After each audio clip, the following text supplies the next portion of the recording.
साथियों, practice set number 6 है और पहला क्वेश्चन है कि 1 घंटे में एक नाव धारा की दिशा में 47 किलोमीटर प्रति घंटा और धारा के विपरीत दिशा में 19 किलोमीटर प्रति घंटे की चाल से चलती है। तब चाल कितनी होगी? इस स्थिति में धारा की चाल जो होगी वो इन दोनों का डिफरेंस और धारा की जो दिशा में चाल होती है वो अधिकतम होती है और विपरीत दिशा में चाल हमेशा कम होती है। 47 में से 19 जाएगा, कितना बचेगा? 28 बचेगा और 28 का आधा कितना होगा? 14। तो ऑप्शन नंबर डी ठीक हो जाएगा इसका। लेकिन हमें इसका तरीका पता होना चाहिए करने का, ताकि हम इससे भारी सवाल भी आसानी से कर पाएँ। तो हम इसमें क्या करते हैं, सबसे पहले हम ds लिखते हैं, फिर us लिखते हैं। ये डाउन स्ट्रीम स्पीड है, ये अप स्ट्रीम स्पीड है, यानी कि समान दिशा में चाल, विपरीत दिशा में चाल, यहाँ पर बोट की चाल है, और ये वाटर वेग है, धारा का वेग। इसको इस क्रम में लिखते हैं। इस क्रम में लिखने का बहुत फ़ायदा होता है। जब हम थोड़े भारी से सवाल करेंगे तब पता लगेगा कि इस क्रम में लिखने का क्या फ़ायदा होता है। अब यहाँ पे दिया हुआ है 47 किलोमीटर तो है धारा की दिशा में और 19 किलोमीटर प्रति घंटे की चाल है विपरीत दिशा में। पूछा है वाटर का वेग, धारा का वेग पूछा है, तो इसमें से इसको घटाएंगे, आधा कर देंगे। 28 का आधा हो जाएगा 14 किलोमीटर प्रति घंटा। 14 किलोमीटर प्रति घंटे की चाल है वाटर वेग, यानी कि धारा की चाल। अगर पूछा होता कि नाव की चाल कितनी है शांत जल में, तो 47 और 19 को जोड़ करके आधा कर देते।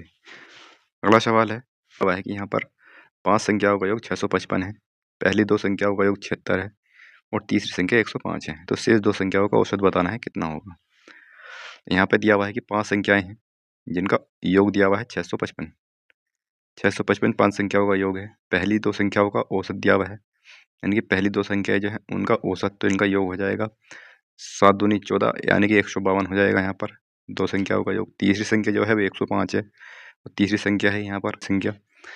यहाँ पर हम देखते हैं कि यहाँ पर 3 संख्याओं का योग हो जाएगा। ये 3 संख्याओं का योग हो जाएगा 5 8 2 7 5, यानी कि 257 हो जाएगा। 3 संख्याओं का योग सवाल में पूछा है कि 2 संख्याओं को औसत, इसमें से इसको घटाएंगे, कितना बचेगा? 15 में से 7 जाएगा 8 बचेगा, और यहाँ पर 14 में से 5 जाएगा 9 बचेगा, और यहाँ बचेगा 5 में से 3 2 जाएगा 3 बचेगा। 398 जो है वो 2 संख्याओं का योग आ गया। औसत के लिए हम 2 से भाग कर देंगे, 2 एकम 2, 2 9 18 और 2 9 18, 199 आ जाएगा। ऑप्शन नंबर सी ठीक हो जाएगा इसका। अगला क्वेश्चन है, अगला क्वेश्चन दिया है कि यदि किसी गुणोत्तर श्रेणी जीपी का पहला पद 12 और सर्वानुपात 4 है, तो इसके 4 पदों का योगफल बताना है। 4 पदों का योगफल बताना है, तो गुणोत्तर श्रेणी का जो फॉर्मूला होता है उसको लगा देंगे इसके योगफल के लिए। तो पहले हमें इसमें क्या क्या चीज़ की ज़रूरत पड़ेगी। यहाँ पर पहला पद है ए बराबर दिया हुआ है यहाँ पर 12। इसके अलावा आर का मान दिया हुआ है 4, जो कि 1 से बड़ा है। अगर आर का मान 1 से बड़ा है, तब हम आर का मान अगर 1 से बड़ा है तो फॉर्मूला लगाते हैं एस एन बराबर एस एन, यानी कि 4 इसका ए आर एन माइनस 1। अगर ये 1 से बड़ा है तो तब हम आर एन माइनस 1 लिखेंगे और आर माइनस 1 लिखेंगे। अगर एक जो है आर से बड़ा है, यानी कि इस तरह से, जिस तरह से अगर आ रहा है भिन्न में, तो तब हम आर इधर लिखेंगे और एक इधर लिखेंगे। अब यहाँ पर इसका मान रख देंगे एस एन का मान निकालने के लिए ए का मान रखेंगे 12, आर का मान है यहाँ पर 4 और एन का मान भी 4 है, माइनस का 1, और 4 में से 1 जाएगा 3 बचेगा, 3 चौक 12, यानी कि यहाँ पर आ जाएगा 4 और ये हो जाएगा 256। 4 चौक 16 का बार 256 होता है, तो 256 माइनस का 1, यानी कि 4 गुणा 255 आ जाएगा। 4 गुणा 255 आ जाएगा 25 चौका 100, 1000 और 4 पंजे 20, यानी कि 1020 हो जाएगा। ऑप्शन नंबर सी ठीक हो जाएगा इसका।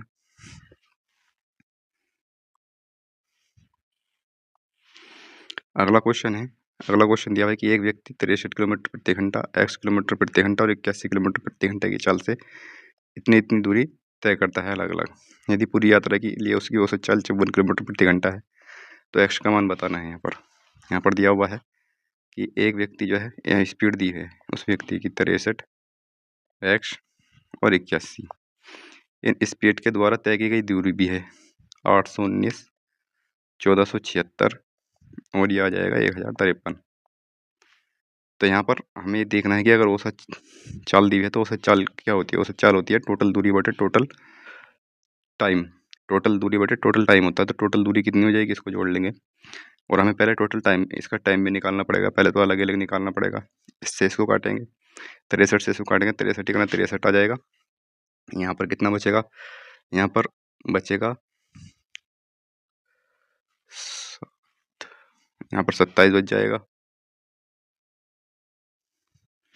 तो यहाँ से इसको काटेंगे, पहले इसको छोटा कर लेंगे, 9 से काट लेंगे, 9 7 63, 9 9 81 और 9 का 9 9, तो ये आ जाएगा 7 एकम 7, 7 21, यानी कि 13 बार कट जाएगा। ये कटेगा नहीं, इससे काटेंगे, इसको भी काट लेंगे, इसको काट लेंगे, 5 और 3 8, इसमें 9 से कट जाएगा, 9 9 81, 9 एकम 9 आ जाएगा यहाँ पर, 9 एकम 9 7 63, 9 से काटेंगे, 9 एकम 9 आ जाएगा और 9 3 27, यानी कि ये भी 13 आ जाएगा, ये भी 13 आ जाएगा।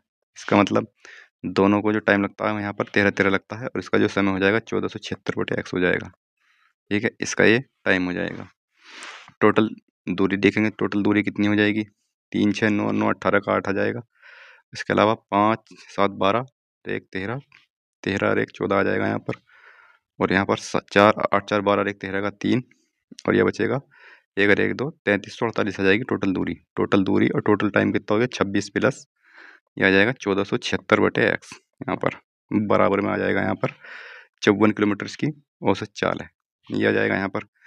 अब क्या करेंगे, इसमें हम इसको 54 से छोटा कर लेंगे, इसको 6 से काट लेंगे, 6 पंजे 30, 6 से कट जाएगा, 6 पंजे 30, और ये फिर से कट जाएगा, 6 पंजे 30 और 6 अट्ठे 48। ठीक है, और 6 नम 54, 9 से काटेंगे, ये कट जाएगा, 9 पंजे 45, 9 छंग 54, 9 दूनी 18, 62 बार कट जाएगा ये। ठीक है, ये 62 बार कट जाएगा, तो यहाँ से 36 6 बार कट जाएगा। अब कट सकता है 6 दूनी 12 आ जाएगा, 6 हाँ 6 चौक 24 और 6 छंग 36 कट गया है, 6 चौक 24 और 6 कम 6, यानी कि एक्स का मान जो आ गया 41 आ गया। इसका मतलब एक्स का मान इसमें पूछा तो ऑप्शन नंबर ए हो जाएगा। इस तरह से सवाल को कर लेंगे, ऑप्शन से भी कर सकते हैं, लेकिन वक्त इसमें जो है ज़्यादातर सवाल रिपीट हो रहे हैं संख्या बदल बदल के। इस पूरे सेट में मैंने कई जगह देख लिया है। अब एक जिले की जनसंख्या जो है इतनी दी हुई है 36 8000, हालांकि यहाँ पर जब टोटल जनसंख्या के परसेंट 62% और यहाँ पुरुष जो है 62% है। पिछले प्रैक्टिस सेट में 14% था, तो उसका आंसर भी 14 आया, तो इसका भी 62% होगा। ठीक है, कैसे होगा, तो इसमें कुछ करने की आवश्यकता है नहीं। 62 जनसंख्या 62% है और पुरुष भी 62% साक्षर हैं, तो महिलाएं भी 62% ही साक्षर होंगी। इस चीज़ से कोई फर्क नहीं पड़ेगा, ये चाहे कितने भी अलग अलग हो जाएं, इस चीज़ से कोई फर्क नहीं पड़ेगा। ऑप्शन नंबर डी ही इसका सही राइट आंसर हो जाएगा। अगला क्वेश्चन दिया हुआ है कि 2 पाइप एक टंकी को क्रमशः 44 मिनट और 84 मिनट में भर सकते हैं। टंकी को खाली करने के लिए टंकी के तल पर पाइप लगा है। यदि तीनों पाइप एक साथ खोल दिए जाएं तो खाली टंकी 28 मिनट में भर जाती है। यहाँ पर 3 पाइप हैं, एक पाइप है ए, ये 44 मिनट में भरता है, दूसरा पाइप है बी, ये 84 मिनट में भर देता है। अब जब 3 पाइप एक साथ खुल जाती है, तली में लगा पाइप भी और ये दोनों, तो ए प्लस बी ये तो भरने वाले हैं, और तीसरा जो है ये खाली करने वाला पाइप है, तब जो है टंकी 28 मिनट में भर जाती है। तो यहाँ पर हमें इनकी एलसीएम की आवश्यकता पड़ेगी। 84 इसका एलसीएम हो जाएगा, 84 नहीं होगा कि यहाँ पर 44 है, तो यहाँ पर हम किस चीज़ से गुणा करेंगे, तो ये करेंगे यहाँ पर इसको काटने के लिए 11 से गुणा करनी पड़ेगी हमें यहाँ पर। ठीक है, 11 से गुणा करनी पड़ेगी तब ये कटेगा। 11 चौक 44, 4 दूनी 8 और 4 एकम 4, यानी कि 21 बार तो ये चला जाएगा। 84 से काटेंगे तो 11 बार ये चला जाएगा, 28 से काटेंगे तो ये भी 28 दिया 84 और 11 दिया 33, यहाँ पर 33 आ जाएगा ये। यानी कि इन दोनों की एफिशिएंसी कितनी हो गई, 32। ए और प्लस बी की तो 32 हो गई, और सी की कितनी हो जाएगी, सी की हो जाएगी यहाँ पर माइनस का 1। ठीक है, सी की एफिशिएंसी जो है हो जाएगी वो माइनस का 1 हो जाएगी, क्योंकि यहाँ पर ए प्लस बी तो 32 में भर रहे हैं और ये खाली कर रहा है, तो खाली करने वाला पाइप जो है 32 ये है। 33 कब होगा, जब यहाँ पर 1 होगा सी का मान, तो इसकी सी जो है ये इंडिकेट करता है माइनस का निशान खाली करने को। तो सी की जो एफिशिएंसी है वो 1 है, और टोटल जो है यूनिट 84 गुणा 11 टोटल है, और यहाँ पर जब इसको 1 से करेंगे भाग तो ये आ जाएगा 11 चौक 44 और 11 अट्ठे 88 और 4 92, यानी कि 924 मिनट लगेंगी उसको खाली करने में। यही सवाल में पूछा है, खाली करने में कितना समय लगेगा। अगला क्वेश्चन दिया हुआ है 24 और 150 का मध्यानुपाती और द्वितीय अनुपाती एक ही होता है। 24 गुणा 150 मध्यानुपाती कैसे निकलता है, दोनों की गुणा अंडर रूट में रख देते हैं। इसमें क्या करेंगे, 15 चौका 60 आ जाएगा, और 15 दूनी 30, 30 और 6 3600 आ जाएगा यहाँ पर। ये तो 3600 किसका वर्ग है? 60 का वर्ग है। ऑप्शन नंबर डी ठीक हो जाएगा। इसका मध्यानुपाती जो है डी है, यानी कि 60 है। इसको कैसे सोल्व करेंगे? 5/2 तो 2 ऐसे ही रख लेंगे यहाँ पर। इसके बाद हम आगे बढ़ेंगे यहाँ पर। 8 एकम 8, 8 3 11, 8 ऊपर पहुँच जाएगा। जब 8 किससे गुणा करेंगे ये यहाँ पर जुड़ जाएगा और 8 जो है इसको ऊपर चला जाएगा, तो ये आ जाएगा 8/11 माइनस का 3/5 आ जाएगा यहाँ पर।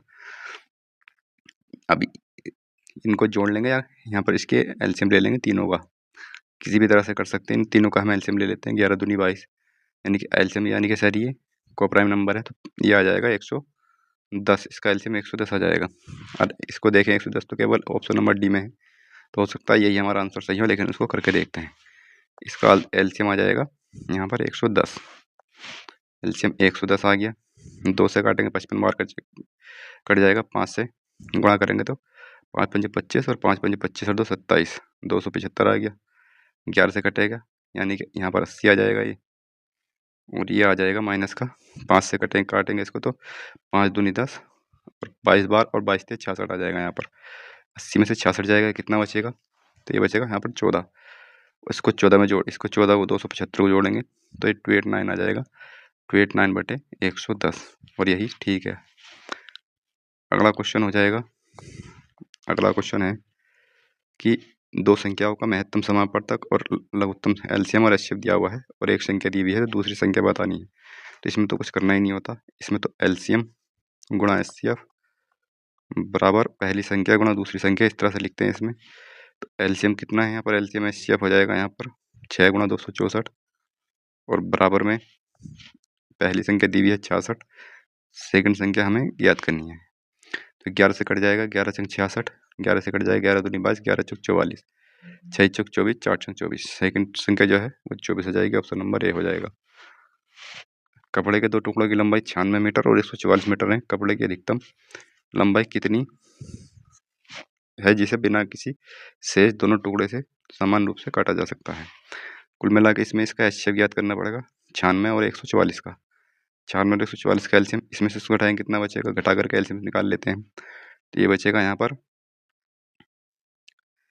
8, और ये बचेगा यहाँ पर 48 बचेगा। इसमें पूछा है कि टुकड़े की समान रूप से काट, इसमें पूछा अधिकतम लंबाई, यहाँ पर तो अधिकतम लंबाई 48 ही होगी। ठीक है, अधिकतम लंबाई 48 ही होगी। पूछा निम्नतम लंबाई, तो निम्नतम एचसीएफ निकाल लेते हैं इसका। तो अधिकतम लंबाई जो होगी यहाँ पर ऑप्शन नंबर डी ठीक हो जाएगा यहाँ पर। Option number D.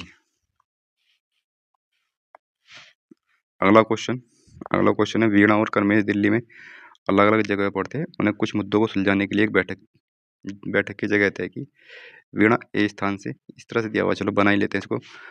पढ़ा तो लिया ही होगा, प्रैक्टिस सेट सभी के पास है। तो वीणा और कर्मेश, यहाँ पर वीणा है और यहाँ पर कर्मेश है। ये दो स्थान है दिल्ली में अलग अलग। अब वीणा जो है स्थान ए से 8 एम पर चलती है, यहाँ से वो 8 AM पर चलती है, और 4 PM पर भी स्थान पर पहुँच जाती है। 4 PM पर पहुँच जाती है यहाँ पर। इसको समय कितना लगा? समय लगा इसको 8 बजे से 4 8 घंटे लगे इसको। 8 घंटे यहाँ तक पहुँचने में लगे। उसके बाद क्या होता है कि, और कर्मेश वीणा के शुरू होने के 2 घंटे बाद, यानी कि 8 AM पर चली थी तो ये 10 AM पर चली है। यहाँ से ये 10 AM पर चली है, ये 8 AM पर चली थी, और ये उसी दिन 5 बजे पहुँच जाती है यहाँ पर। 5 PM पर पहुँच जाती है। तो इसको कितने घंटे लगे यहाँ पर पहुँचने में? इसको लगे 7 घंटे। इसको 7 घंटे लगे हैं।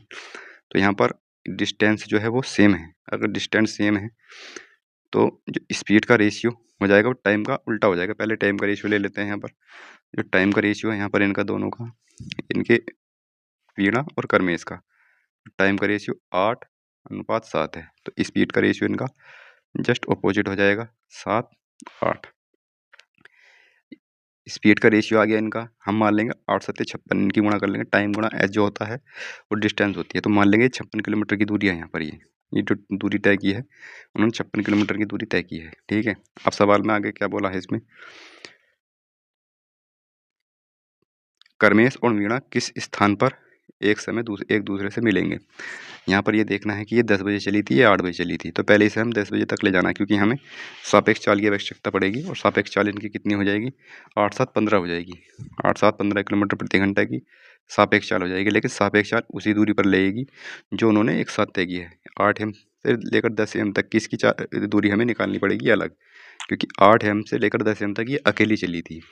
हमें निकालना है जब 10 बजे ये चली थी और 10 बजे ये चली थी, वो दूरी निकालनी है। तो इसका मतलब ये हुआ कि 2 घंटे की दूरी जो है वो हमें हटानी पड़ेगी यहाँ से, जो वीणा ने तय की थी। तो 2 घंटे में कितनी दूरी तय की होगी वीणा ने? ये 7 इसकी चाल है, तो 2 घंटे में 14 किलोमीटर की दूरी तय की होगी। 14 किलोमीटर की दूरी यहाँ तय की, तो यहाँ पर 42 किलोमीटर की दूरी बची। अब 42 किलोमीटर की दूरी को ही सापेक्ष ताल में हमें तय कराना होगा। 5 दूनी 10 बचेगा, 4/5 ये बचेगा, गुणा यहाँ पर 60 से करेंगे, 12 पंजे 60, यानी कि 2 घंटे 48 मिनट के बाद मिलेंगे। तो ये मिलेंगे 12 घंटे, यानी 12 बजे 12:48 PM पर ये एक दूसरे से मिलेंगे। और इस तरह के सवाल पिछले प्रैक्टिस सेट में भी आ गए हैं, तो ये सवाल काफ़ी रिपीट हो रहा है ये वाला। अगला क्वेश्चन है, अगला क्वेश्चन दिया है कि 3 मित्र एक साथ दौड़ने का अभ्यास कर रहे हैं। पहला मित्र दौड़कर एक चक्कर 12 मिनट में, दूसरा 18 मिनट में और तीसरा 24 मिनट में। तो यहाँ पर कुल मिला के ये पूछा है कि तीनों चक्कर को एक साथ दोबारा शुरू करने के लिए, पहली बात जब दोबारा शुरू करेंगे पहले वो इन्हें एक साथ मिलना होगा, तभी वो दोबारा अपने चक्कर को शुरू करेंगे। तो हमें यहाँ पे यही निकालना है कि वो दोबारा कब मिलेंगे। तो इनका 12, 18 और 24 का एलसीएम ले लेंगे। एलसीएम ही इनका टाइम होगा, जो कि ये 72 होता है। 18 चौक 72, 12 चौक 72, 24 से 72, ऑप्शन नंबर बी ठीक हो जाएगा। यानी कि 72 मिनट के बाद ये दोबारा से मिलेंगे और दोबारा से मिलने के बाद ही ये अपनी नई चाल को शुरू करें। क्वेश्चन नंबर 13 है, बी ने एक थोक विक्रेता से 180 रुपये प्रति किलोग्राम की दर से 15 किलोग्राम सेब खरीदे, जो 1 किलोग्राम वजन के लिए 950 ग्राम के वजन का उपयोग करता है। बी ने इन सभी को 180 रुपये में बेच दिया 1 किलो प्रति, 750 ग्राम का इस्तेमाल किया 1 किलो वजन के स्थान पर। तो इस पूरे लेन देन में बी के द्वारा अर्जित लाभ बताना है। सवाल बहुत अच्छा सवाल है, जिसने ये सवाल आसानी से कर लिया वो इस तरह के सवाल बहुत आसानी से कर लेगा। एग्जाम में अगर इस तरह का आ गया तो वो आसानी से सवाल को कर लेगा, बस समझने की ज़रूरत है। यहाँ पर हमें CP और SP का रेशियो चाहिए होता है यहाँ पर, और किस तरह से निकालते हैं। यहाँ पर CP कितना है और CP किसके लिए निकालना, CP निकालना हमें इसके लिए बी द्वारा अर्जित लाभ चाहिए, तो बी के द्वारा CP चाहिए हमें। यहाँ पर थोक विक्रेता ने बेचा है उसको, ठीक है, और ये खरीदा है किसने, CP ने। कितने रुपए में खरीदा, 180 में 1 किलो। हमें 1 किलो से ही हमारा काम चल जाएगा। 180 के हमें रेशियो चाहिए, इस वजह से 1 किलो में हमारा काम चल जाएगा, क्योंकि हम यहाँ से रेशियो निकाल करके लाभ निकालेंगे। 180 रुपये में इसने खरीदा है और 180 में इसने बेचा है, लेकिन उसने कुछ घपलेबाजी करी थी, क्योंकि उसके साथ भी घपलेबाजी हुई थी। उसने क्या किया, 750 रुपये का इस्तेमाल किया था 1 किलो वजन 1 किलोग्राम के स्थान पर। उसी तरह 950 ग्राम का इस्तेमाल किया था किसने, थोक विक्रेता ने। थोक विक्रेता ने लाभ कमाया था, थोक विक्रेता ने लाभ कमाया था, तो थोक विक्रेता का CP ये होगा और SP, थोक विक्रेता का SP ये होगा और CP ये होगा। कितना, 950। 950 कैसे होगा, क्योंकि थोक विक्रेता को यहाँ पर लाभ हो रहा है और जो बी है इसको हानि हो रही है। तो बी, और ये CP किसका है, ये बी का CP है।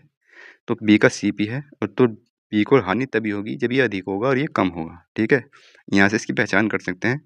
बहुत से बच्चे इसमें कन्फ्यूज होते हैं कि किधर 1000 रखा जाता है, किधर 950 रखा जाएगा। तो यहाँ पर ये देख लेंगे कि यहाँ पर अगर इसका CP है और इसको यहाँ पर हानि हो रही है, तो हानि होने के लिए CP अधिक होना चाहिए। यहाँ पर जो लाभ हो रहा है वो थोक विक्रेता को हो रहा है, ना कि बी को हो रहा है। बी को लाभ यहाँ पर हो रहा है, 750 ग्राम दिया है जहाँ पर उसने, तो यहाँ पर इसने 750 ग्राम दिया है और 1000 का इस्तेमाल, 1000 का ग्राम का उसने इस्तेमाल किया था 1 किलोग्राम के वजन का। इसका मतलब अब यहाँ पर CP कम है और SP अधिक है, तो यहाँ पर लाभ हो रहा है बी को। उसने यहाँ लाभ कमाया है, यहाँ वो ऐसे ही लेकर चला आया था घपलेबाजी में। पहली स्थिति में उसको हानि हो रही थी, उसको हानि हो रही, तो हानि तभी होगी जब CP अधिक होगा।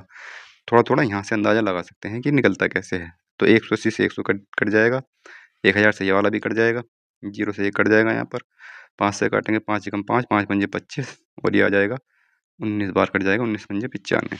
इससे आगे को हमारा यहाँ पर अब इसको लाभ हो रहा है, कितने का लाभ हो रहा है, सारी घपलेबाजी में 4 रुपये का लाभ हुआ है, इसे 15 रुपये पर, ठीक है। तो गुणा आ जाएगा यहाँ पर 100 से कट जाएगा, 5 या 15, 5 दूनी 10, ये आ जाएगा 80/3, 80/3 आ जाएगा।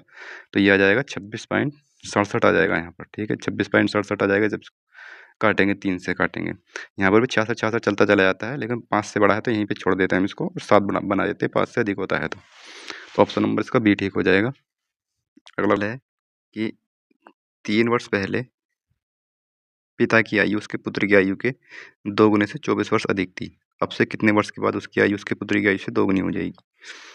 तो सवाल में दिया हुआ है, यहाँ पर पिता है और यहाँ पर लड़का है। वो मान लेंगे लड़के की जो वर्तमान आयु है ए मान लेंगे, ठीक है। लड़के की आयु हमने ए मान ली वर्तमान, ये वर्तमान आयु है यहाँ पर प्रेजेंट में।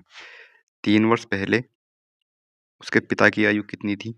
3 वर्ष पहले उसके पिता की आयु जो थी उसके पुत्र की आयु के 2 गुने से 24 वर्ष अधिक थी। इसके पिता की आयु आ गई यहाँ पर, ठीक।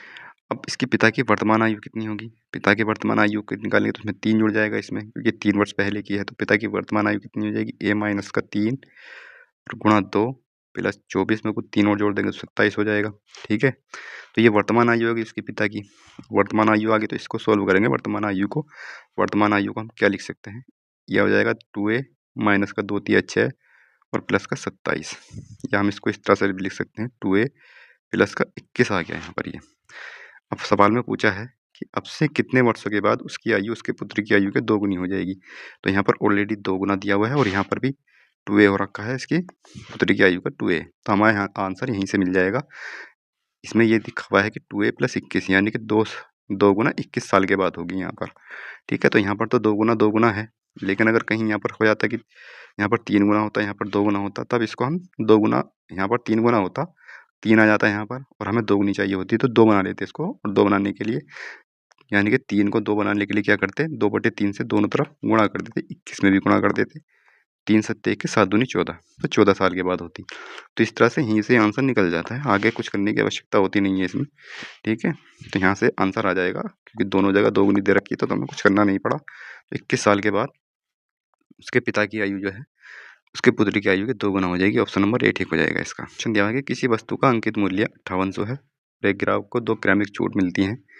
पहली छूट 12% है और उसको इतने रुपए का भुगतान करना पड़ता है, तो दूसरी छूट बतानी है। ये जो मिला है 2 छूट के साथ मिला है, तो यहाँ पर ये अंकित मूल्य है, ठीक है। और एसपी कितना है इसका, यहाँ पर दोनों का रेशियो कर सकते हैं हम। ये 5800 है यहाँ पर, उसने यहाँ पर छूट दी। एक तो है 12% की, 12% को क्या लिख सकते हैं हम? 12% को लिख सकते हैं 4 से काटेंगे 4 तिया 12 और ये 25 यानी कि 22/25 लिख सकते हैं। 12% की छूट को 22/25 लिख सकते हैं। और अनुपात में कितना है यहाँ पर? 49 नहीं, 46 95 46 95 68। यहाँ पर दिया हुआ है, पॉइंट हटाएंगे, यहाँ सी पर बढ़ा देंगे हम। अब यहाँ से काटेंगे 25 चौका 100, 4 बार कट जाएगा, 4 से इसको काटेंगे, कट जाएगा यहाँ से 4 एकम 4 4 एकम 4 4 सत्ते 28, बचेगा यहाँ पर 4 तिया 12 4 नम 36 और 4 दूनी 8, इतनी बारी चला जाएगा। यहाँ पर 2 ये 22 है तो 11 से करना चाहिए, ये तो 11 एकम 11 बार कट जा, और 11 छन 66, बचेगा 7, 11 सत्ते 77 और 11 दूनी 22, 11 से भी कट गया, यहाँ पर 2 बचा, 2 से भी कट जाएगा, यहाँ पर 2 अट्ठे 16 और 2 तिया 6 2 छन 12, ठीक है। तो यहाँ पर ये 11 एकम 11 करा तो यहाँ पर 0 बचेगा, यहाँ पर 0 आएगा, तो यहाँ पर 2 पंजे 10 आएगा। ये थोड़ा सा यहाँ पर चेक करना पड़ेगा हमें। यहाँ पर ये 2 से काटेंगे, 2 पंजे 10 2 तिया 6 और ये कटेगा 2 तिया 6 2 छंग 12 53 36 बार, तो यहाँ पर 5800 रेशियो 53 36 आ जाएगा ये, ठीक है। अब ये 58 से है तो ये भी 58 से कट रहा होगा, 58 से 100% कट रहा होगा। यहाँ से ये 58 से इसको काटेंगे, कितनी बार कट जाएगा, थोड़ा सा छोटा करके काट लेंगे। यहाँ से ये 4 से कट जाएगा, 4 से काटेंगे 4 एकम 4, नहीं 4 से नहीं कटेगा ये, 2 से काटेंगे 2 दूनी 4 2 नम 18 और 2 दूनी 4 2 छंग 12 2 छंग 12 2 अट्ठे 16।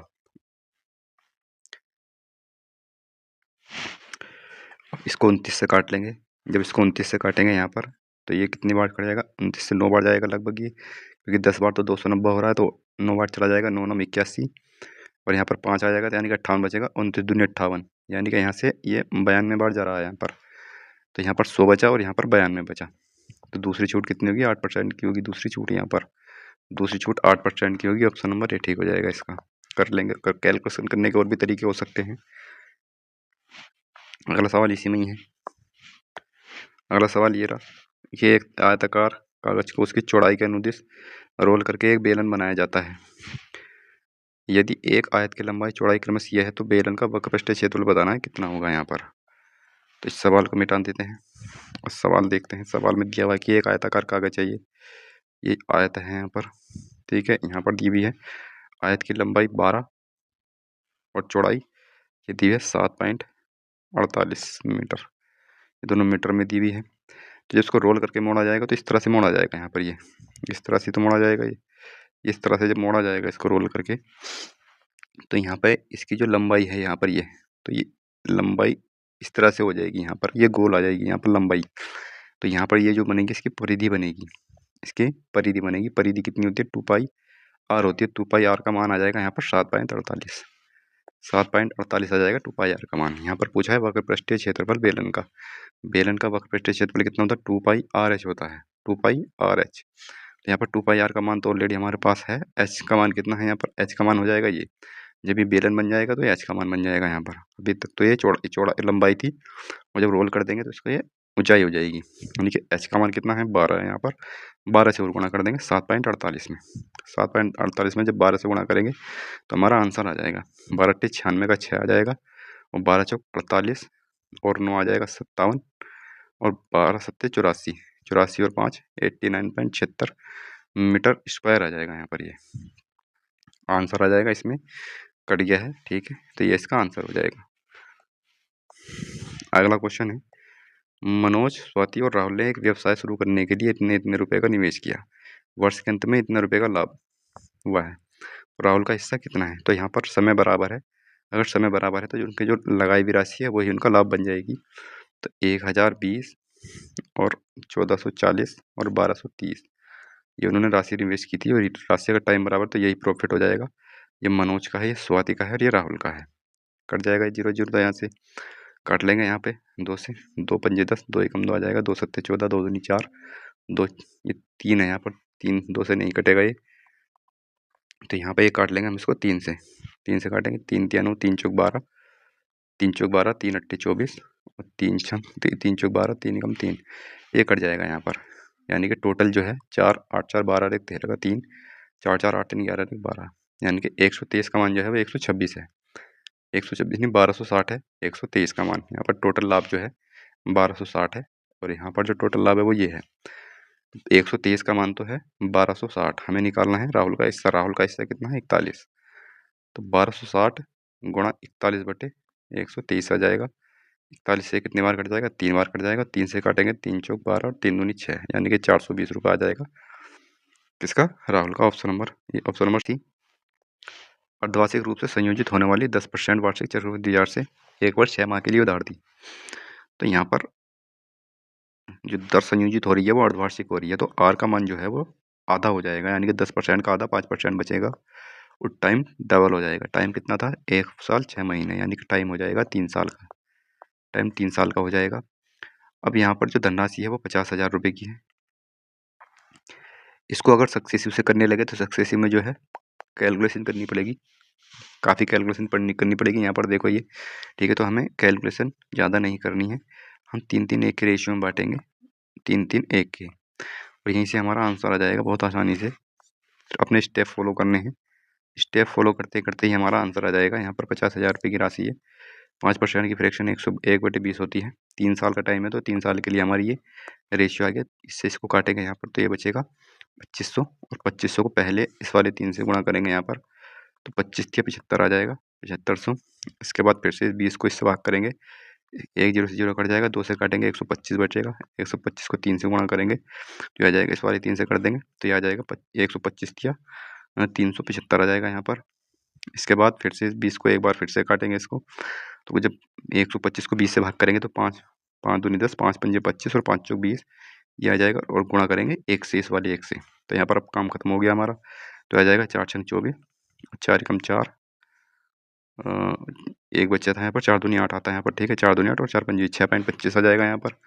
अब इसको जोड़ देंगे, ये ब्याज आ जाएगा, यहाँ पर जोड़ेंगे तो ये आ जाएगा यहाँ पर 1 और 6 5 11, यानी कि 8 बचेगा, 8 यानी कि 7881.25 रुपये का यहाँ पर हमारा ब्याज आ गया है, ठीक है। और हमें चाहिए यहाँ पर कितना मिश्र धन होगा, मिश्र धन ज्ञात करना है, तो मिश्र धन इसमें जोड़ देंगे, 50,000 और जोड़ देंगे इसमें, तो ये कितना आ जाएगा? 50,000 और जोड़ेंगे तो कितना बन जाएगा? यहाँ पर 50,000 इसमें हम ऐड कर रहे हैं, तो ये आ जाएगा 5.25, तो आ जाएगा 1 8 8 7 57 881.25, ऑप्शन नंबर पहले में ही है 57,881.25। इस तरह से आंसर आ जाएगा। अगर हम और किसी विधि से करने बैठे तो यहाँ पर ये जो आया है ना, ये यहाँ पर लास्ट में कैलकुलेशन करनी पड़ेगी तब जाके आएगा। ठीक है, तो ये हमारा आंसर आ चुका है। अगला क्वेश्चन देखते हैं। अगला क्वेश्चन है कि ए किसी कार्य को, ए जो है वो किसी कार्य को 12 दिन में और बी उसको 18 दिन में कर सकता है। सी की सहायता से, यानी कि तीनों साथ करेंगे, काम 4 दिन में खत्म हो जाएगा। यहाँ पर एलसीएम ले लेंगे। एलसीएम कितना आ जाएगा यहाँ पर? 36 आ जाएगा। ए की एफिशिएंसी 12 × 36, बी की 18 दूनी 36, 4 9 36 इन दोनों की आ जाएगी। यानी कि ए और बी की 5 है और यहाँ पर ए प्लस बी की 9 है, तो सी की यहाँ पर 4 बचेगी। ठीक है, ए प्लस बी की 5 है, सी की यहाँ पर 4 बचेगी। सवाल में पूछा है तो सी अकेला उस कार्य को कितने दिन में कर सकता है? टोटल काम है 36, तो सी करेगा 9 दिन में। 9 दिन में उस काम को कर लेगा। आसान सवाल है। अगला क्वेश्चन ये है यहाँ पर। अगला क्वेश्चन दिया हुआ है कि विलयन ए और बी में पानी और अम्ल क्रम से ये है, इस अनुपात में है ए के 3 लीटर और बी के 5 लीटर को मिलाया जाता है। तो यहाँ पर करने का हमारा वही तरीका होता है जो मैंने शायद बता दिया है एक बार। ये दोनों तरीके बता दिए थे इसके, 4 5 5 और 7। ठीक है, ये ए बी है, ए बी हो जाएगा यहाँ पर। ये ए और बी यहाँ पर है, ए बी यहाँ पर जो ये रेशियो है, तो ये वाटर का और अम्ल का रेशियो है एसिड का। इनको जोड़ेंगे 9 आ जाएगा। टोटल 7 5 12 आ जाएगा। यहाँ पर एलसीएम लेंगे, इनका एलसीएम आ जाएगा यहाँ पर 36 एलसीएम आ जाएगा। 9 चौक 36 और 12 तिया 36। अब यहाँ पर ए के 3 लीटर को लेंगे और बी के 5 लीटर को लेंगे। यहाँ पर 3 से 3 कटेगा ये, यानी कि अब इस 4 की गुणा करेंगे इन दोनों बार। यहाँ पर 4 चौक 16 और 4 पंजे 20, 5 की करेंगे, 5 पंजे 25 और 5 सत्ते 35। अब जो फाइनल जो घोल बनेगा, ये वाला जो घोल बना है यहाँ पर 960 मिली का लेंगे हम। तो यहाँ पर 6 5 11 और ये आ जाएगा 2 और 1 3 41 और ये आ जाएगा 55। यानी कि अब जो घोल बना उसमें जो वाटर और एसिड है वो 41 और 55 के अनुपात में है।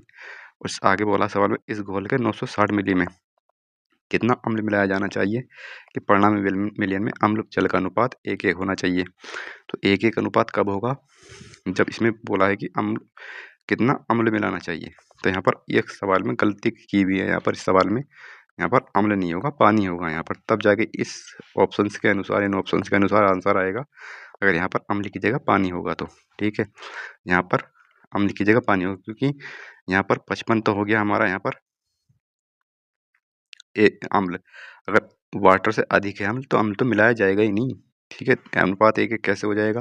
अनुपात 1:1 तब होगा जब हम इसको इसकी बराबर करेंगे 55 की। तो यहाँ पर वाटर ही तो मिलाया जाएगा, अम्ल तो मिलने का नहीं है यहाँ पर। तो यहाँ पर 14 यूनिट मिलाया जाएगा यहाँ पर, 14 यूनिट। ठीक है, तो 14 यूनिट मिलाया जाएगा तब जाकर ये 55 और ये भी 55 होगा। ठीक है, ये भी दोनों होगा जब जाएगा यहाँ पर 1:1 का अनुपात होगा। हम यहाँ पर 14 यूनिट वाटर मिलाएंगे, ना कि अम्ल मिलाएंगे यहाँ पर। तो सवाल में ये गलती है। ठीक है, तो यहाँ पर दो टोटल कितना है? 41 और 55 का मान हो जाएगा 96, यानी कि 96 का जो मान है वो 960 है। तो यहाँ से इसको काटेंगे तो 1 का मान 10 आ जाएगा।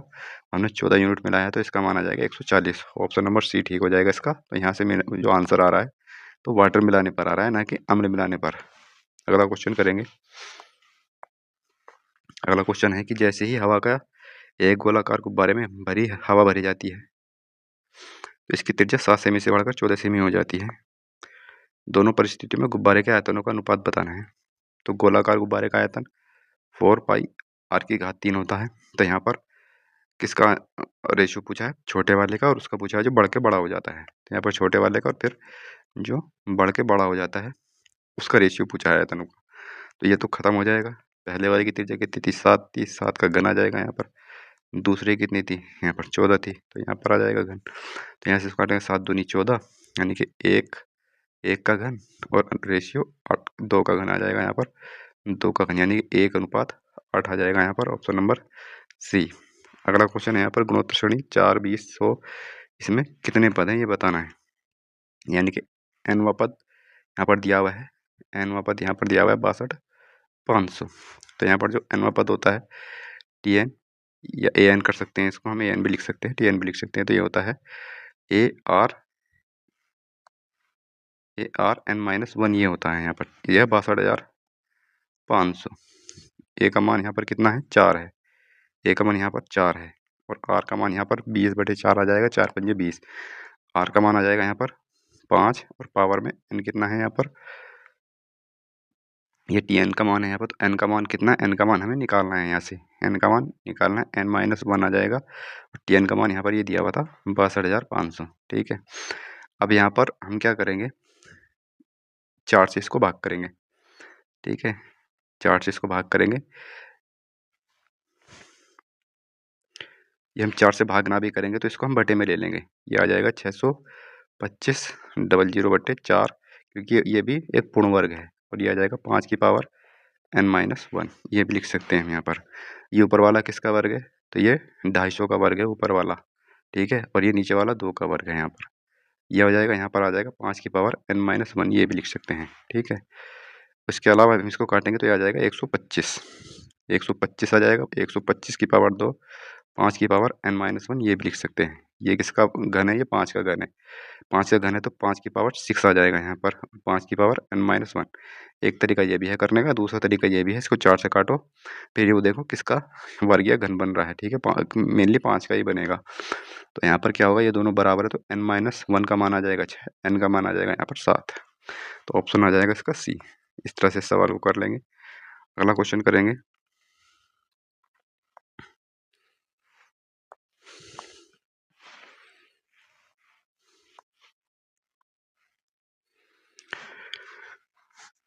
अगला क्वेश्चन ये दिया हुआ है कि यदि 10 बिंदुओं में से 8 बिंदु एक सरल रेखा पर पड़ते हैं अर्थात समरेख हैं, तो इन बिंदुओं से कुल कितने त्रिभुजों का निर्माण किया जा सकता है। तो यहाँ पर पहले इस चीज़ को समझने वाली बात है कि 10 बिंदु हैं, 10 बिंदु इस तरह से दिए हुए हैं, ये ऐसा मान लेते हैं इस तरह से। ठीक है, ये 10 बिंदु हैं। सवाल में बोला है कि 8 बिंदु एक सरल रेखा पर है, 8 बिंदु इस तरह से सरल रेखा पर हैं, इस तरह से। ठीक है, ये इस तरह से सरल रेखा पर है, तो इन बिंदुओं से कुल कितने त्रिभुजों का निर्माण किया जा सकता है। तो जब 10 बिंदु होंगे, 10 बिंदुओं में त्रिभुज का निर्माण होगा 3 बिंदुओं को मिलाने पर।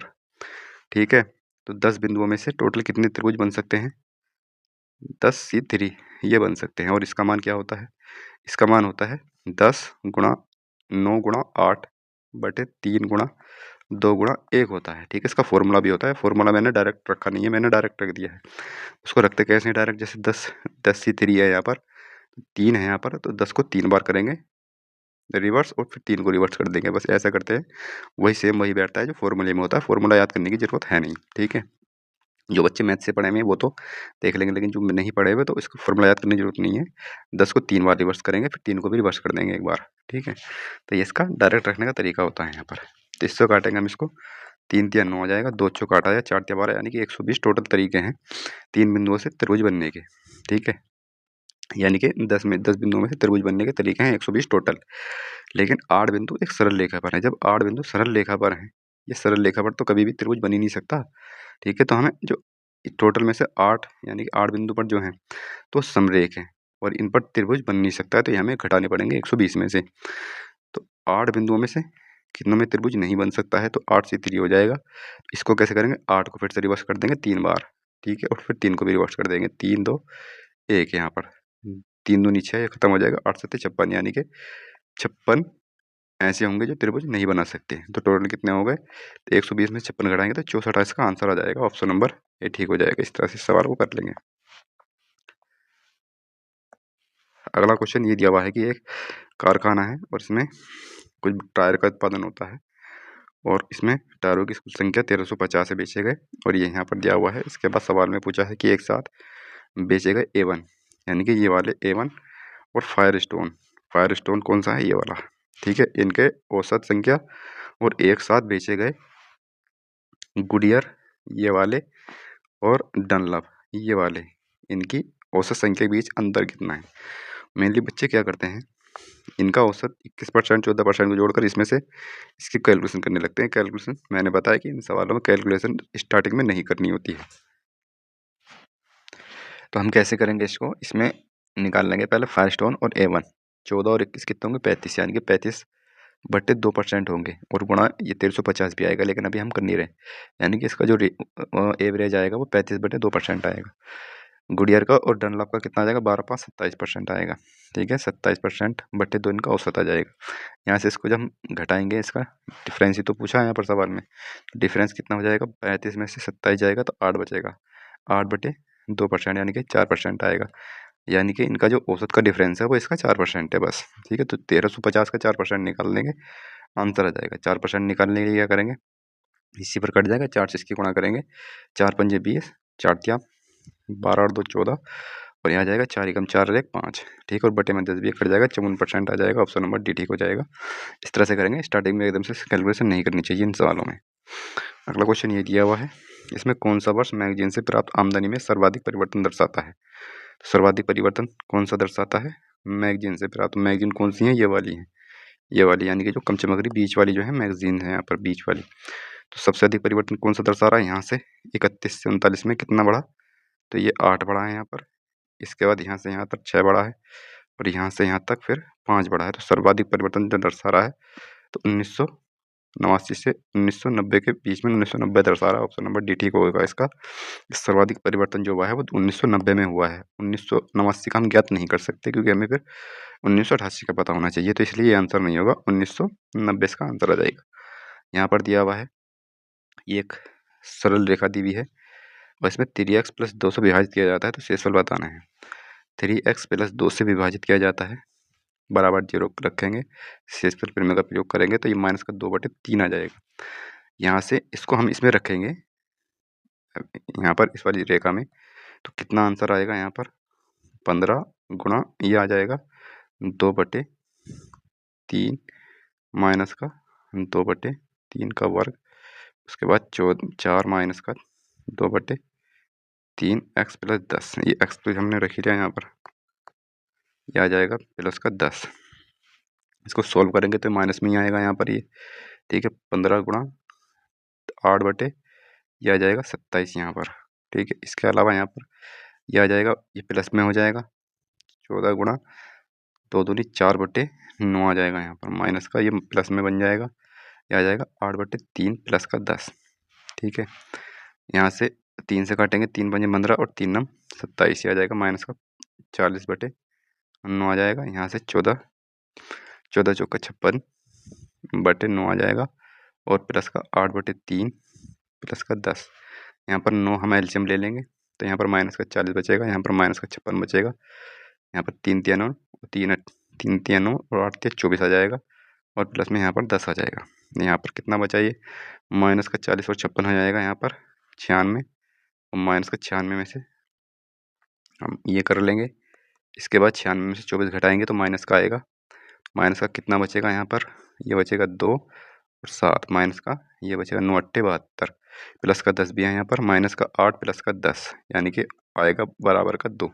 ऑप्शन नंबर डी ठीक हो जाएगा इसका, 2 आंसर आएगा इसका। अगला क्वेश्चन देखते हैं।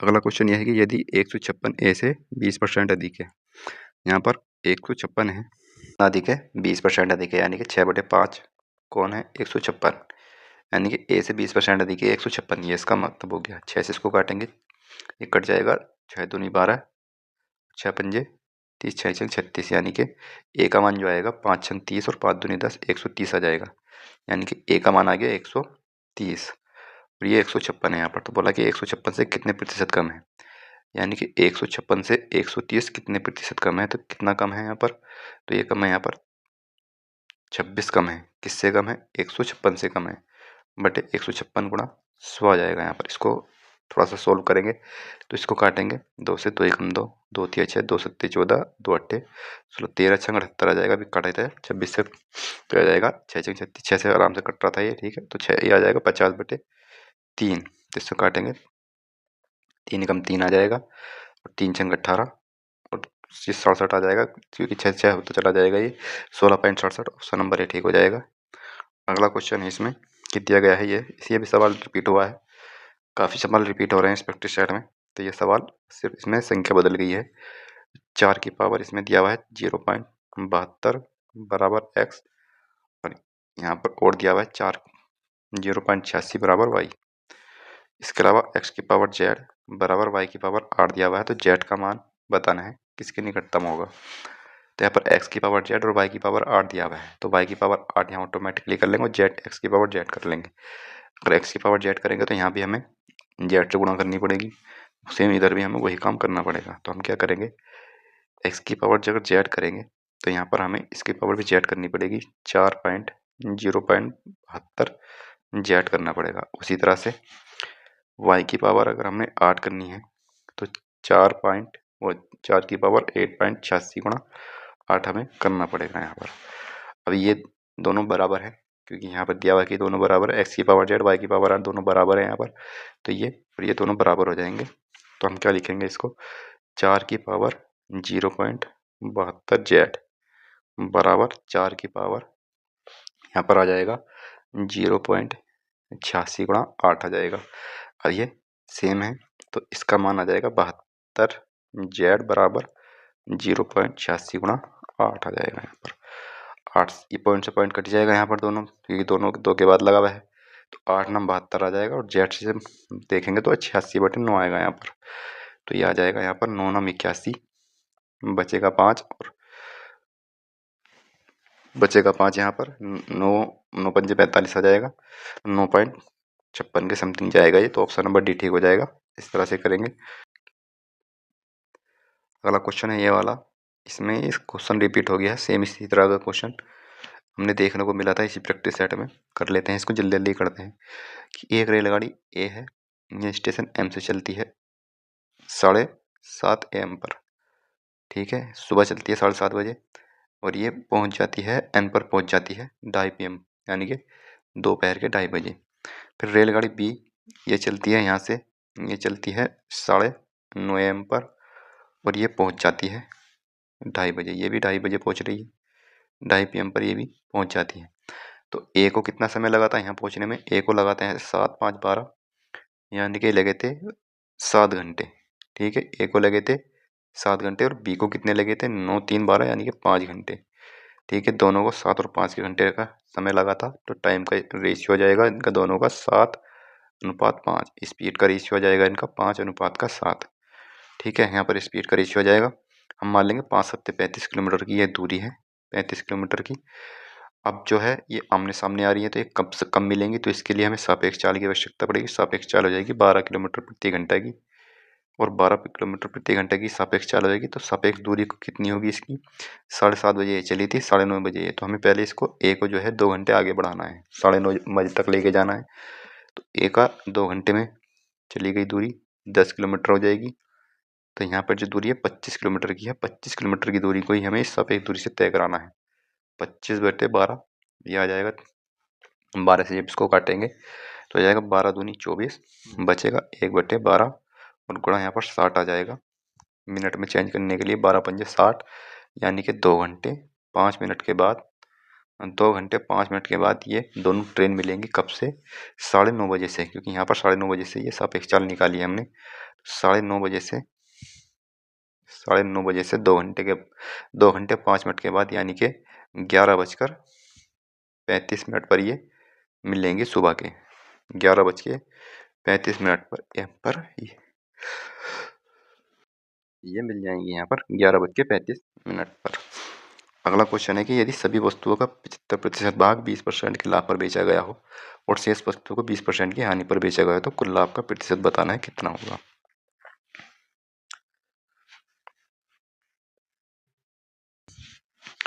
तो इसको कैसे करेंगे, यदि सभी 75% सभी वस्तुओं का 75% भाग यानी कि 75% का मतलब होता है 3/4, 75 का मतलब होता है 3/4, 75% का यानी कि 4 टोटल वस्तु हैं, 3 को बेचा है 20% के लाभ पर और शेष को बेचा है 20% की हानि पर। यहाँ पर इनको बेचा है 20% के लाभ पर और इसको बेचा है माइनस के 20% की हानि पर। तो हमें निकालना है, तो कुल लाभ का प्रतिशत बताना है। तो ये हो जाएगा 20 या 60% हो जाएगा यहाँ पर, और ये हो जाएगा माइनस का 20। तो ये कितना हो जाएगा यहाँ पर टोटल लाभ यहाँ पर हुआ है ये 40% बचेगा, 60 में से 20 जाएगा 40, इसको काटेंगे तो 10% बचेगा, तो 10% लाभ हुआ है। कुल लाभ जो है वो 10% है, ऑप्शन नंबर बी ठीक हो जाएगा। निम्नलिखित में से कौन सा ये दिया हुआ है उसका परिमेयकरण का गुणांक हो सकता है। तो परिमेयकरण का गुणांक का क्या मतलब है, इसका मतलब ये है कि जैसे √3 है और +1 है तो ये परिमेय संख्या है, तो इस अपरिमेय संख्या है तो इसको परिमेय करने के लिए हम क्या करते हैं, √3 माइनस का 1 ये करते हैं। ये आ जाएगा यहाँ पर 3, ये आ जाएगा 3 माइनस का 1 आएगा, क्यों आएगा, a² माइनस b² का फॉर्मूला बन रहा है ये, a² माइनस का b², यहाँ पर 3 आ जाएगा 1 आ जाएगा यानी कि 2 बनेगा। ठीक है, तो इसका परिमेयकरण हो गया √3 माइनस 1 के गुणा करने से, तो ये √3 माइनस 1 जो है वो √3 + 1 का परिमेयकरण का गुणांक है। तो इसी तरह से √2 प्लस √3 और 5 इसका परिमेयकरण का गुणांक इसी तरह से क्या हो सकता है, तो ये तो हो नहीं सकते, माइनस माइनस वाले और प्लस प्लस वाले नहीं हो सकते। ये भी मैंने इससे पहले यही एग्जाम्पल दिया था कि अगर एक प्लस है तो दूसरा माइनस का होगा, तो उसमें से या तो बी हो सकता है या सी हो सकता है, इसमें वो ऐसे निशान हैं। तो हम क्या करेंगे, पहले वाले को लेकर देख लेंगे हम, बी को, √2 3 और माइनस का 5। ठीक है, ये अगर इसी से ही हमारा अगर परिमीकरण हो गया तो यही हमारा ठीक हो जाएगा, वरना फिर हम सी से करके देख लेंगे। और अगर इससे नहीं होता है तो डायरेक्टली सी का ही लगा देंगे, क्योंकि 2 ही है, 2 में से 50-50 है तो 50% का चांस इसका भी खत्म हो जाएगा। अगर ये नहीं रहा तो यही हमारा सी आंसर हो जाएगा। ठीक है, पहले देख लेते हैं कि बी हमारा है या नहीं है। उसके बाद हम देखेंगे ये फिर से बन गया है, ये a² और ये b² फिर से बन गया है, स्क्वायर माइनस का b², यानी कि √2 √3 का वर्ग और माइनस का √5 का, यानी कि b का वर्ग, a² माइनस b का वर्ग बन गया। और बाहर हमारा ये √6 था यहाँ पर। ठीक है, ये √6 ये लिया है ना हमने, √6 भी रह गया था, तो ये √6 आ जाएगा यहाँ पर। अब क्या करेंगे, यहाँ से इसको खोलेंगे तो ये 2 बचेगा, ये 3 बचेगा, प्लस का 2ab यानी कि 2 × 6 हो जाएगा रूट में, और माइनस का 5 बचेगा यहाँ पर, और बाहर है हमारा √6। अब यहाँ से 2 3 5, 5 से 5 कट जाएगा ये, तो 2 √6 और गुणा √6 बचा यहाँ पर। तो इसका मतलब ये हो गया 6 दूनी 12, तो 12 इसका मतलब ये हमारा फिट बैठ गया है, हमारा यही भी आंसर हो जाएगा कि इससे हमारा परिमीकरण हो जाएगा, तो इसका गुणांक यही है। ठीक है, इसी तरह से इसको रख करके देख लेंगे, एक बार रख के देख सकते हैं। ठीक है, ये नहीं होगा, आप रख करके देख सकते हैं। हम अगला क्वेश्चन देखते हैं, अगला क्वेश्चन करते हैं। अगर ये नहीं होता तो हम आगे बढ़ते हैं, आगे करके देख लेते हैं। अब यहाँ पे दिया हुआ है कि कुछ फलों को ₹100 में 11 की दर से बेचा जाता है, उतनी फलों को ₹100 में 9 की दर से खरीदे जाते हैं। यदि सभी फलों को ₹100 में 10 की दर से बेचा जाए तो पूरे लेन देन में लाभ बताना है। यहाँ पर पहले CP दिया हुआ है, कितना है, ₹100, यहाँ पर रुपये हैं, यहाँ आर्टिकल है, ₹100 में 11, और फिर दूसरा CP दिया हुआ है ₹100 में 9।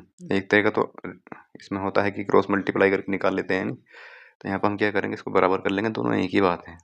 क्रॉस मल्टीप्लाई करो या बराबर करो, यह हो जाएगा यहाँ पर 900, या 1100 हो जाएगा, 900 और 1100 2000 हो जाएगा यहाँ पर। 11 में 99, 11 में 99, 99 दूनी 198 हो जाएगा यहाँ पर।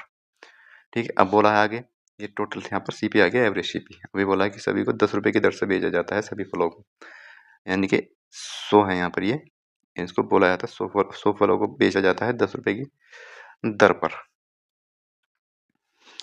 अब यहाँ पर हमारे आर्टिकल सेम होने चाहिए, क्योंकि आर्टिकल तो हमारे पहले बराबर ही है उसके पास, उसने फालतू आर्टिकल तो लाया नहीं है वो।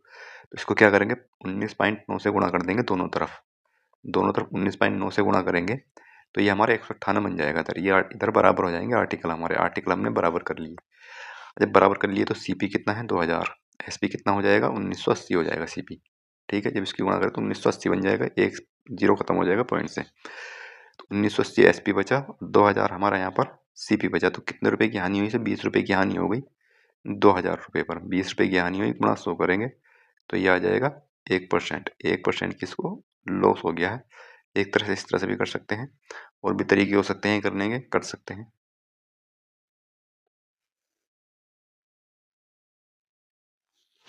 इसमें अगला सवाल इसी में दे रखा है, अगला सवाल करते हैं। अगला सवाल दिया हुआ है इसमें, ये एक समबाहु त्रिभुज है और दो बराबर भुजाओं में से प्रत्येक की लंबाई 41 है और आधार की लंबाई 18 सेंटीमीटर है। त्रिभुज का क्षेत्रफल बताना है। तो समद्विबाहु त्रिभुज की बात की हुई है। तो समद्विबाहु त्रिभुज क्या होता है, ये वाली भुजाएं जो है बराबर है, यहाँ पर ये दोनों भुजाएं हैं और ये इसका लंब है, और आधार की लंबाई जो है 18 है, तो ये 9 हो जाएगी, ये भी 9 हो जाएगी। यहाँ पर ये दोनों बराबर है, 41 है यहाँ पर। ठीक है, ये 41 है, ये 9 है, ये 9 है, 41 है, ये इसका मान कितना होगा 40 होगा। ये 888 है, 9 40 41, ये निकाल कर भी देख सकते हैं। 40 का 41 का स्क्वायर बराबर यहाँ से एक्स स्क्वायर एक्स मान करके और माइनस का 9 इस तरह से करके निकाल भी सकते हैं। तो ये 40 ही आएगा यहाँ पर एक्स का मान। ठीक है, यहाँ पर 888 है तो ये 40 आ जाएगा। अब ये 40 है तो ये लंब, इसका क्षेत्रफल क्या होता है, इसका क्षेत्रफल हो जाएगा 1/2 लंब गुणा आधार। लंब कितना है 40 और आधार कितना है 18, तो आ जाएगा 20, हो जाएगा 18 दूनी 36, 360 मीटर स्क्वायर हो जाएगा इसका, 360 मीटर स्क्वायर। अगला सवाल देखते हैं। इसमें ऑप्शन नंबर आ गया है, ये ऑप्शन नंबर डी ठीक हो जाएगा। अगला है, ठीक है, तो अगला सवाल हो जाएगा, मोनू ने अपनी कुल बचत को स्कीम ए और बी में 4-5 के अनुपात में लगाया। ये एक स्कीम ए है और ये बी है।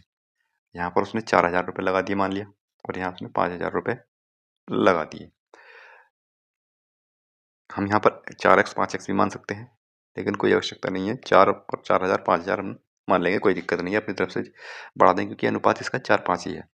अब यहाँ पे पहली स्कीम को उसने बोला है चक्रवृद्धि ब्याज पर, और दूसरी को स्कीम बी को उसने साधारण ब्याज पर लगाया है। टाइम दोनों का सेम है और दर भी यहाँ पर बराबर दी हुई है। ठीक है, दोनों स्कीमों से कुल इतने रुपए का ब्याज प्राप्त हुआ है। ठीक है, तो 5000 रुपये को पहले हम इसको ऐसा ही निकाल लेंगे, आसानी से निकाल सकते हैं। 20% के हिसाब से इसने लगाया है 3/2 वर्ष के लिए। तो यहाँ से कितना ब्याज मिल जाएगा इसको, यहाँ से मिल जाएगा 5 दूनी 2 से 2 भी कट जाएगा, ये 5 या 1500 रुपये मिल जाएंगे यहाँ से इसको। 1500 रुपये का ब्याज तो इसे यहाँ से मिल गया।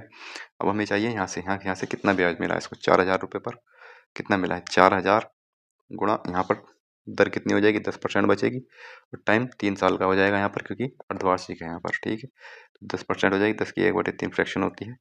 इसको काटेंगे यहाँ से तो ये कटेगा कितनी बार जाएगा, 400। 400 को 3 से गुणा करेंगे तो आ जाएगा 3 चौक 1200। ठीक है, अब यहाँ से फिर से काटेंगे, 40 आएगा, 40 को फिर से 3 से गुणा करेंगे तो ये आ जाएगा 120। फिर से एक बार काटेंगे, एक बार 4 बार, 4 एकम 4, और 1 से गुणा करेंगे 4 एकम 4 आ जाएगा। तो ये कितना हुआ, 4 2 3, यानी कि 1324 रुपये का ब्याज यहाँ पर मिल गया उसको। 1324 का ब्याज यहाँ मिला और 1500 रुपये का यहाँ पर मिला, तो टोटल ब्याज कितना हो गया, 1824 रुपये का। 1824 रुपये का टोटल ब्याज हुआ। टोटल ब्याज कितना है, 12,708 रुपये, 12,708 रुपये। अब यहाँ पर 1824 का मान 12,708 रुपये आ गया। सवाल में पूछा है उसने बी में कितनी राशि जमा की थी, तो बी में कितनी राशि, 5000 रुपये लगाए थे उसने। 5000 का मान हमें निकालना है यहाँ पर। ठीक है, यहाँ पर ये जो है ये 2800 होगा। ठीक है, 2824 होगा यहाँ पर, 1300 और 1500 2824 होता है। जब इसको हम इसको काटेंगे यहाँ से तो ये 4.5 बार चला जाएगा, काट के देख लेंगे एक बार। ऐसे 4.5 बार चला जाएगा। यहाँ पर 5000 रुपये की धनराशि है, 5000 का हमें यहाँ मान ज्ञात करना बी में, तो इसकी गुणा करेंगे। 45 पंजे कितना होता है, 5 पंजे 25 और 5 चौक 20 यानी कि 222 होता है। 222 होता है, 5 पंजे 25 यानी 225 होता है। यहाँ पर एक सिफर खत्म हो जाएगा, डबल 22,500 रुपये। ऑप्शन कौन से में है, 22,500। ऑप्शन नंबर ए में है, 22,500 रुपये उसने निवेश किए थे स्कीम बी में। इस तरह से कर लेंगे सवाल को। अगला क्वेश्चन है यहाँ पर, एक विक्रेता दूध में पानी मिलाकर मिश्रण को क्रय मूल्य पर बेचकर 25% का लाभ प्राप्त करना चाहता है। तो मिश्रण में पानी और दूध का अनुपात, भाई 25% का लाभ, 25% का लाभ कब होगा उसे, 25% का लाभ तब होगा जब 25% मतलब 25 चौका 100, 1/4, 25% यानी कि 4 लीटर दूध होगा और 1 लीटर पानी होगा।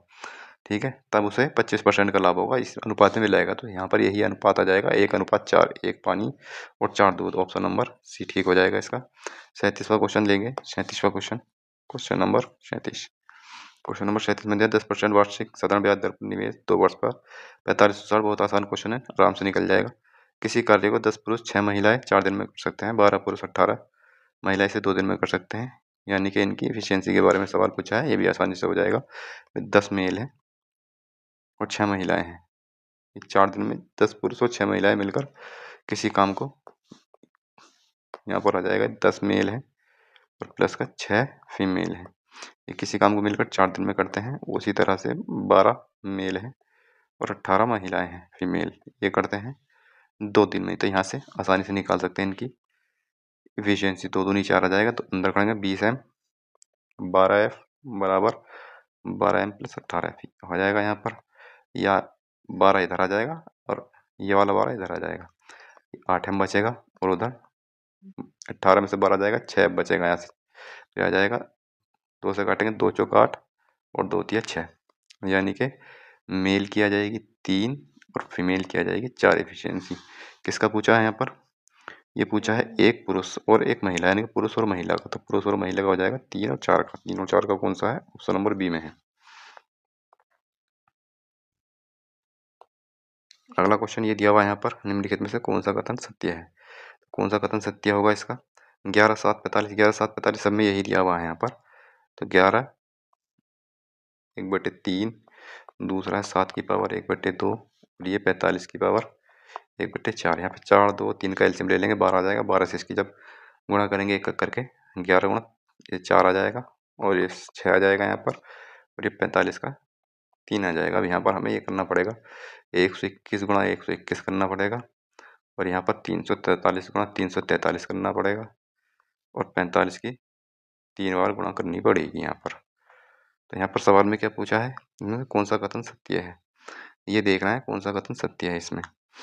तो इसमें कौन सा सबसे बड़ा हो जाएगा? 343 की 343, यानी कि इसको निकाल करके देख लेंगे। 5 9 45, 9 गुणा 5 आ जाएगा, और यहाँ पर 45 गुणा 45 आ जाएगा।